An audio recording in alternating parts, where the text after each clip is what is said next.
Welcome Room 6 friends, and thank you for joining me today for Fun Friday. Today I'll be sharing with you a fun art activity, plus I will give you an update on Blizzard, and finally we'll take a moment to celebrate all of the hard work that we've put into this week of learning. All right, let's get started. Today's art activity is going to start with a fun read aloud that will hopefully inspire creativity and maybe help spread some happiness. As I'm reading, think of what inspires you and how you might like to spread your happiness to others. Enjoy. Scribble Stones, written and illustrated by Diane Alber. This story is about one happy stone who was gray and round and rarely alone. He lived with the others all stacked in a pile and waited calmly with a large, friendly smile. Each stone had a purpose, but it wasn't known yet. Some would be landscaping and some a stone pet. There were so many things that the stones could be. The hardest part was just waiting to see. Stone knew that his purpose would brighten someone's day. He just wasn't sure how or in what kind of way. He imagined the things that he might soon become as he watched all the stones get picked one by one. But his happy face slowly turned into a frown as he watched the tall pile start to dwindle on down. And although he was worried, he tried not to care until it was clear he was the last one there. Then it finally happened. Stone was quickly picked up.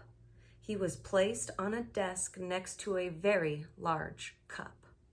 As Stone looked around, he thought, "This is so great." But he soon discovered he was a dull paperweight. "I'm supposed to bring happiness, not hold paper still. There must be a mistake. This just can't be my skill." Then all of a sudden, a splatter flew high, and then some bright scribbles came wiggling by. They were headed right toward the short paper stack, and they filled up the paper on the front and the back. They were all making art. It was happening so fast. Stone feared that the paper would simply not last.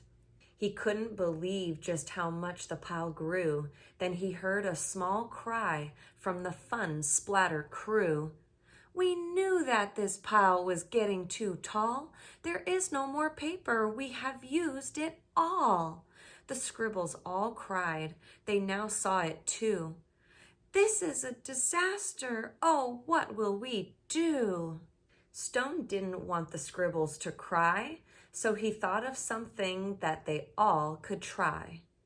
He slowly rolled down to the very large pile and said, "I know how to make you all smile. I know I'm not paper, but I like art too. Do you think you could spare some red, yellow, and blue?" They loved the idea and could not wait to start. Scribble began making a happiness heart. Splatter then painted some pale baby blue. Another scribble added a sunny gold hue. It didn't take long before more stones showed up, and soon the line grew behind the large red cup. To Stone's surprise, he was picked up once more. He had never heard of this happening before. More art was added, and he was on his way to become a small gift to brighten someone's day. Nearby, another stone's journey had begun. He was spreading such happiness and having great fun. Every time he traveled, someone added their part. Sometimes just a scribble, sometimes fancy art. With each new layer, there was a story to share. And soon scribble stones were seen everywhere.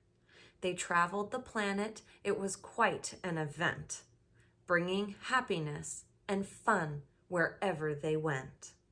Now thousands of stones inspire creativity each day, all because of a paperweight with a will and away. The end. I sure love that book, Scribble Stones, and I love how it's a rhyming story as well. For your art activity, I have a rhyming assignment. Take a look. Find a stone and add some art, a scribble, a splatter, or a happiness heart. Then give it away and let someone know that this scribble stone makes happiness grow. I also have some examples of completed scribble stones to share with you. Take a look.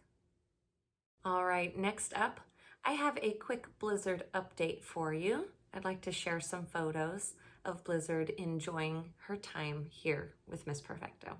Hey, you there. Wait, where are you? There you are. It's me, Blizzard, your number one lizard. I'm just saying goodbye to my friends in room 6. You know, this may seem weird or even scary moving into 4th grade without 3rd grade really ending. But I promise you, that if you need any help, Blizzard is here. So is Mrs. Perfecto, I guess. But mainly Blizzard. Come stop by our room next year, or even check out the next Mabel Jones if you wanna spook yourself.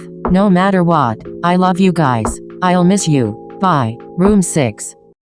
And finally, you have worked so hard this week by showing grit, perseverance, and flexibility.